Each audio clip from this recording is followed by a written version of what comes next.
We're not treating the homeless in the state very well, and we can do better. Advocates for the homeless community in Oregon are divided on how to handle the challenge of public camping. Now, state lawmakers are considering the Right to Rest Act, which would make camping easier.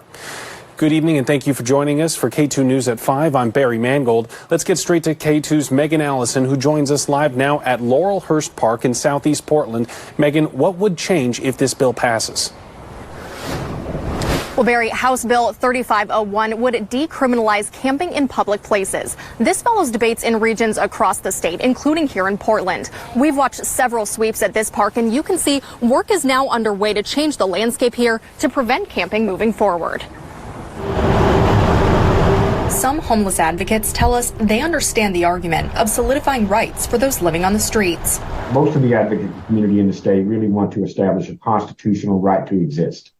And I am very sympathetic with that position, because I don't believe that when people lose their housing that they lose their legal and constitutional rights. The executive director for the Mid-Willamette Valley Community Action Agency tells us there are already protections in place. In September, the Ninth Circuit Court of Appeals prohibited laws outlawing things like tents that protect people from the weather. State law from the 2021 session requires posting an intent to trespass notice before a sweep, as well as a requirement for local governments to help store property. I do think we've sort of reached a kind of happy medium in the state. I know that it doesn't go far enough for some advocates who really want to establish a constitutional right to be left alone.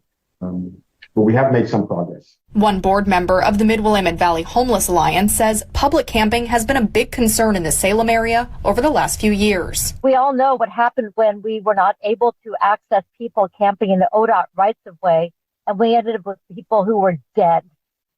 So that's the most extreme, and unfortunately, it's not rare enough. Now, Kathy Clark says the focus should be directing those in need towards resources. What we've already done is worked with people who are trying to camp and set up spaces in uninhabitable areas to get to appropriate and safe places. Both advocates also voiced safety concerns for those camping and the public. I'll show you why they're sharing caution in the wake of this bill